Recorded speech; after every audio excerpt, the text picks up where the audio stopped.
नमस्कार। हमारे चैनल में आपका स्वागत है। मैं हूं रामचंद्र मौर्य। साथियों, आजकल पूरे भारत में उग्र हिंदुत्व आंदोलन बहुत तेजी से हो रहा है।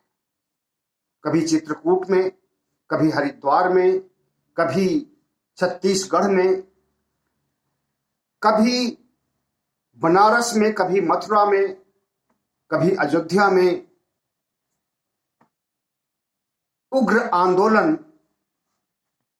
शुरू हो गया है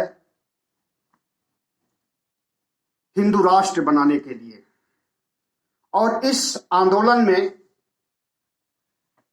न सिर्फ संत, महात्मा, पंडित, पुरोहित शामिल हैं, बल्कि राष्ट्रीय स्वयंसेवक संघ और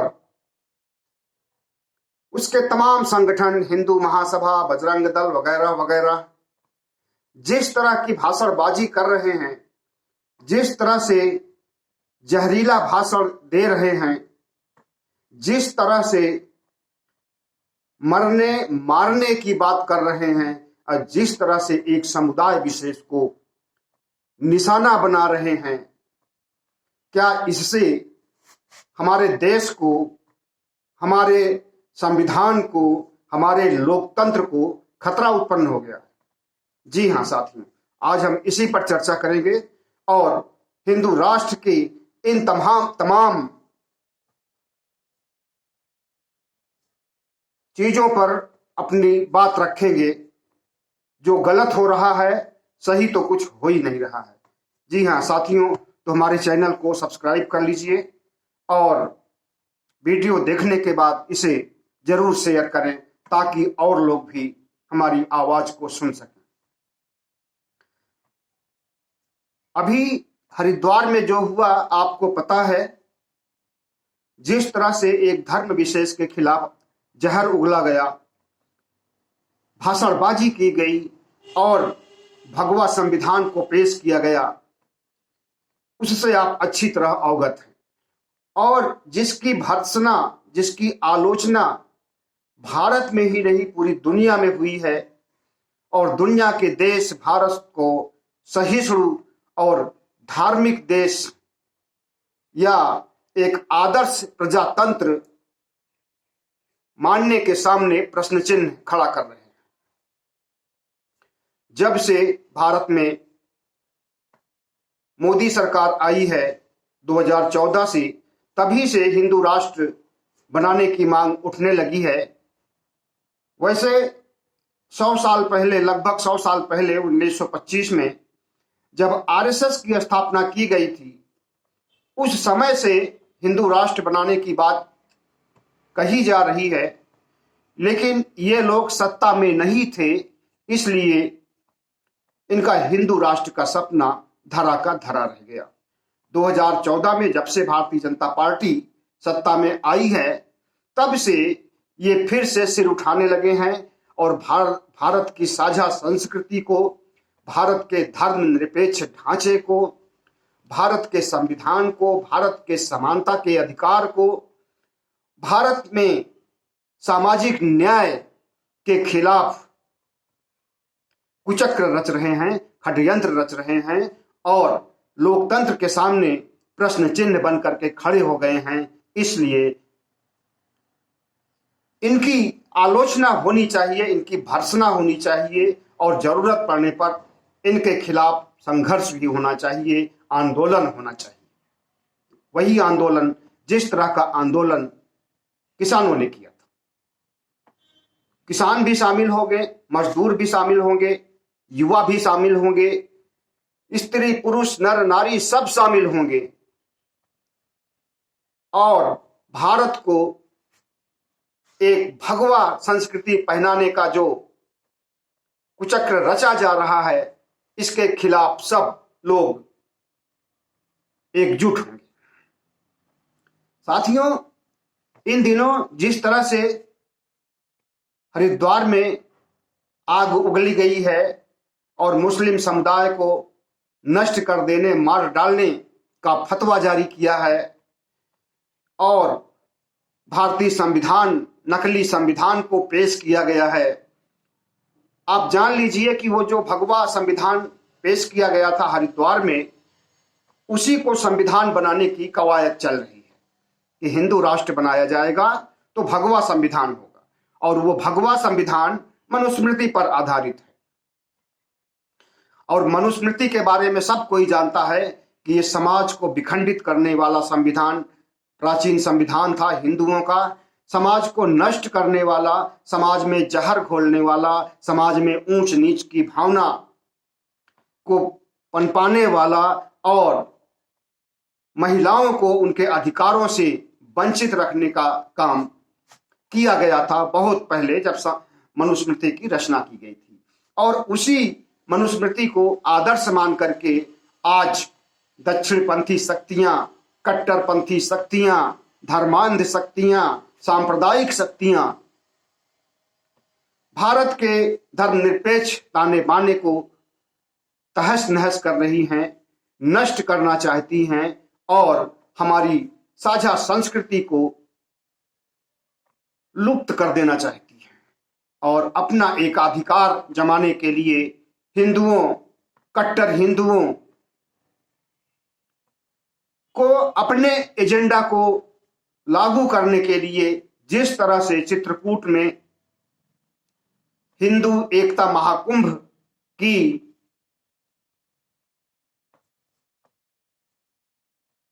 चित्रकूट में हिंदू महाकुंभ आरएसएस के तत्वाधान में आयोजित हुआ, उसमें भी हिंदू राष्ट्र बनाने के लिए शपथ दिलाई गई।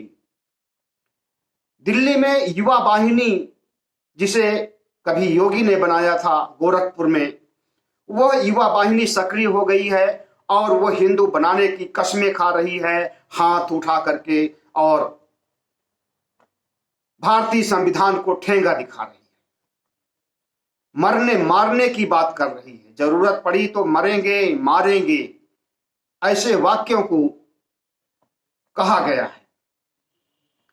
तो साथियों, क्या हमारे देश में सहिष्णुता नाम की चीज लुप्त हो रही है?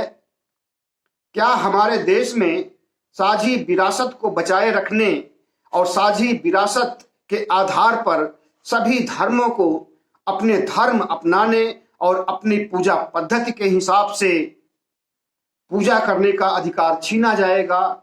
क्या बौद्ध धर्म, ईसाई धर्म, मुस्लिम धर्म, इस्लाम धर्म के लोग अब पूजा नहीं कर पाएंगे और अपने तौर तरीकों से, अपने धार्मिक संस्कृति के नियमों से कार्य नहीं कर पाएंगे? जी हां, इसी की साजिश हो रही है। सबको हिंदू धर्म मानना पड़ेगा, हिंदू धर्म के रीति रिवाजों को मानना पड़ेगा और हिंदुत्व को आगे बढ़ाने के लिए काम करना पड़ेगा। तो हमारा देश आजादी के बाद से अब तक धर्म निरपेक्ष रहा है। तो धर्म निरपेक्ष भारत में क्या हिंदुओं को जीने नहीं दिया जाता था? क्या हिंदुओं के साथ अत्याचार होता था? क्या हिंदुओं की पूजा पद्धति पर किसी ने प्रश्न चिन्ह उठाया है? क्या हिंदुओं की एकता पर किसी ने उंगली उठाई है? बिल्कुल नहीं। लेकिन इन्हीं लोगों ने अन्य धर्मों के ऊपर अत्याचार किया है, लिंचिंग किया है, मार डाला है लोगों को। 2014 से लिंचिंग शब्द सुनने में आया है और ये पूरे देश में कहीं ना कहीं हमेशा होता रहता है और इन्हें कोई दंड नहीं दिया जाता है, इनकी धरपकड़ नहीं की जाती है। और तो और जो कुछ हरिद्वार में हुआ उस पर भी कानूनन कोई भी बड़ी धारा नहीं लगाई गई। जिस धारा में संविधान की जिस धारा को लागू करना चाहिए थे उससे छोटी धाराओं को लगाया गया है और सभी को गिरफ्तार भी नहीं किया गया। पहले एक को गिरफ्तार किया गया, वसीम रिजवी, जो जितेंद्र नारायण राय के नाम से मुस्लिम से हिंदू बना है, पहले उसको गिरफ्तार किया। आवाज तेज हुई, लोगों की मांग हुई तो 2 को गिरफ्तार किया गया। बाकी वहां कम से कम 10-12 लोग थे जिन्होंने जहरीले भाषण दिए थे, उन्हें भी एफआईआर में उनका नाम नहीं है। और जिन लोगों का नाम एफआईआर में है उन्हें अभी तक गिरफ्तार भी नहीं किया गया है। यही हाल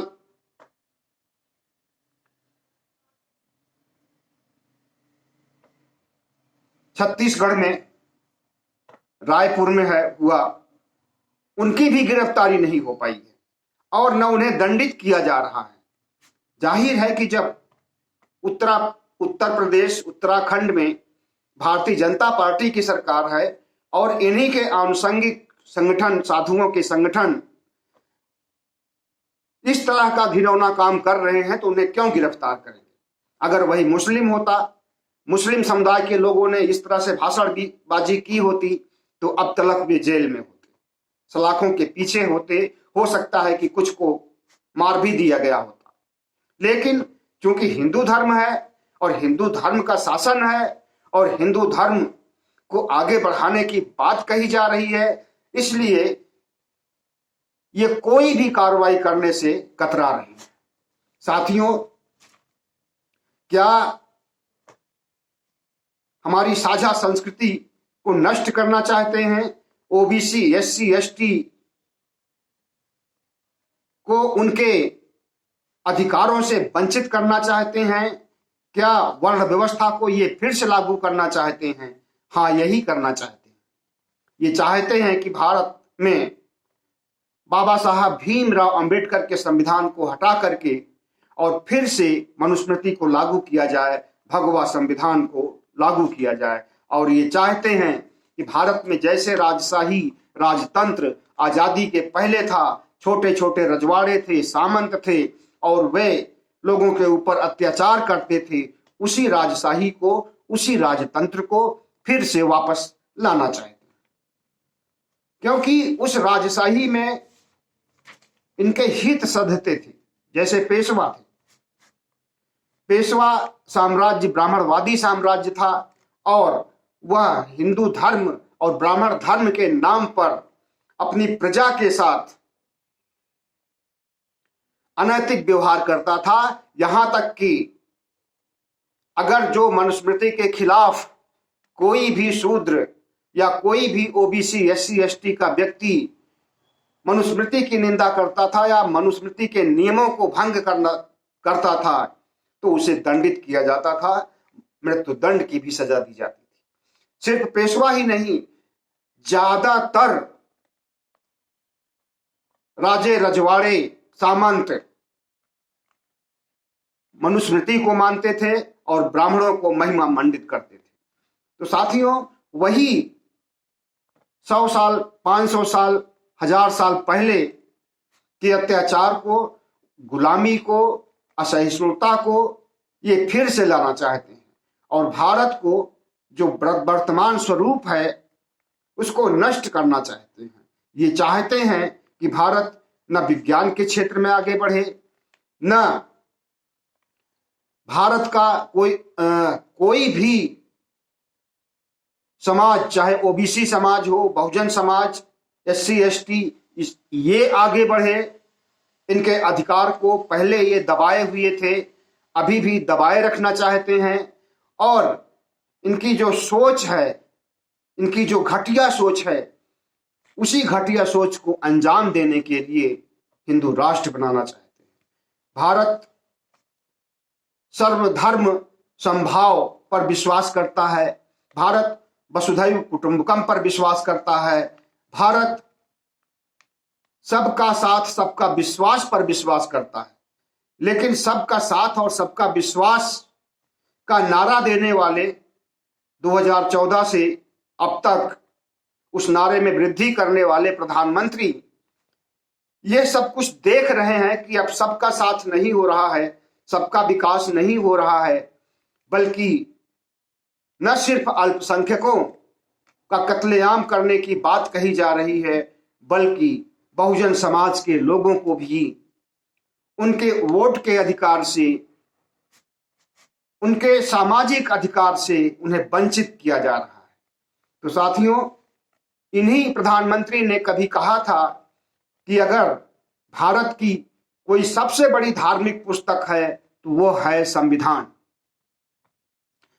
आज उसी संविधान के सामने खतरा उत्पन्न हो गया है और प्रधानमंत्री की सरकार चुप बैठी हुई है, कोई कार्रवाई नहीं कर रही है। जो लोग संविधान के विरुद्ध, लोकतंत्र के विरुद्ध, भारत की एकता के विरुद्ध काम कर रहे हैं, उन्हें गिरफ्तार करने का न काम किया जा रहा है और न उनका मुंह बंद करने की बात कही जा रही है, बल्कि यह तो एक मूक सहमति ही कही जाएगी। अगर भारतीय जनता पार्टी इन उपद्रवी जो साधु संत हैं, जो इस तरह के बयान दे रहे हैं, भारत को तोड़ने वाले बयान दे रहे हैं, इनके ऊपर कार्रवाई नहीं करती है तो यही माना जाएगा कि भारतीय जनता पार्टी ही करवा रही है। और यह इसलिए चुप है, बैठी हुई है, ताकि ये अपने एजेंडे को अच्छी तरह से कामयाब कर सके। असल में भारत सरकार अपने को धर्मनिरपेक्ष भी दिखाना चाहती है सत्ता में रह करके, और हिंदू राष्ट्र को भी चाहती है। जिस दिन ये कहेंगे कि संविधान गलत है, लोकतंत्र गलत है, सहिष्णुता गलत है, उस दिन ये सत्ता में नहीं रह पाएंगे। इन्हें पता है कि लोक लुभावन नारों से और राष्ट्र के प्रति, देश के प्रति, संविधान के प्रति आस्था से ही इन्हें वोट मिला है, इन्हें लोगों ने चुना है, प्रधानमंत्री बनाया है। और अगर इसके खिलाफ ही ये खुल करके काम करेंगे तो ये सत्ता में रह नहीं पाएंगे। तो ये क्या कर रहे हैं कि अपने जो साधु संत हैं, मठ हैं, मठाधीश हैं, या जो इनके कट्टरपंथी संगठन हैं, उनको खुली छूट दे दिए हैं कि तुम करिए इस काम को। तो इनका दो चेहरा है, दो चरित्र है, एक राष्ट्र के पक्ष में और एक राष्ट्र के खिलाफ। तो जो राष्ट्र के खिलाफ इनका चाल चरित्र चेहरा है, आज वो उग्र हो गया है। अपनी बात को मनवाने के लिए किसी भी हद तक जा सकता है।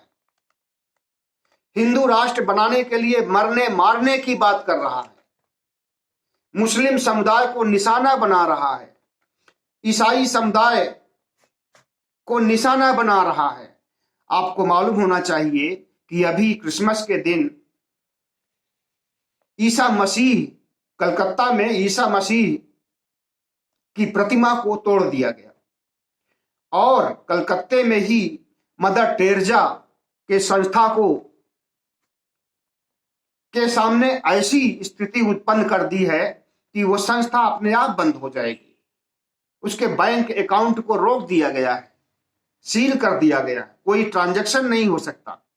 ट्रांजैक्शन नहीं होगा तो काम करने वालों को वेतन कहां से दिया जाएगा, काम करने वाले कैसे काम कर पाएंगे और संस्थान का काम कैसे चलेगा। वहां सेवा भाव है, गरीबों को, बच्चों को, महिलाओं को, असहाय निर्बल लोगों को मदद दी जाती है, स्वास्थ्य की मदद दी जाती है, तमाम तरह की सहायता की जाती है, खाना दिया जाता है, कपड़े दिए जाते हैं, कंबल दिए जाते हैं, जो कि एक कल्याणकारी राज्य को करना चाहिए, जनता की सेवा। तो कल्याणकारी राज्य और हमारी सरकार तो नहीं कर रही है, और जो हमारे संगठन कर रहे हैं, अब वो भले ही बौद्ध संगठन हो, भले ही ईसाई संगठन हो, भले ही मुस्लिम संगठन हो, उन्हें काम नहीं करने दिया जा रहा, क्योंकि वे ईसाई और ईसाइयत का प्रचार कर रहे हैं। उनका यह कहना है कि ईसाइयत का प्रचार कर रहे हैं। प्रचार करने को ये देशद्रोह मानते हैं। तो साथियों, आज जो परिस्थितियां हैं, इस पर आपको, हमें सबको गंभीरता पूर्वक सोचना है और इन परिस्थितियों से कैसे निपटा जाएगा। अगर ये भारत राष्ट्र बनाने के लिए जिस तरह से उग्रता दिखा रहे हैं, हिंसा का सहारा ले रहे हैं, भड़काऊ भाषण दे रहे हैं और एक भावनात्मक आंदोलन कर रहे हैं, और आंदोलन के जरिए जबरन हिंदू राष्ट्र बनाने की बात कर रहे हैं, तो इन पर, इनकी गतिविधियों पर रोक लगाने के लिए हमें क्या करना चाहिए? देश को बचाने के लिए, राष्ट्र को बचाने के लिए, संविधान को बचाने के लिए, लोकतंत्र को बचाने के लिए हमें क्या करना चाहिए? इस पर हम सबको गंभीरतापूर्वक सोचना है। और अगर नहीं सोचेंगे तो हम बहुत जल्दी किसी ऐसे बड़े खतरे में फंस जाएंगे जहां से निकल पाना मुश्किल ही नहीं, नामुमकिन होगा। साथियों, हमारे चैनल को सब्सक्राइब कीजिएगा, लाइक कीजिएगा और शेयर कीजिएगा।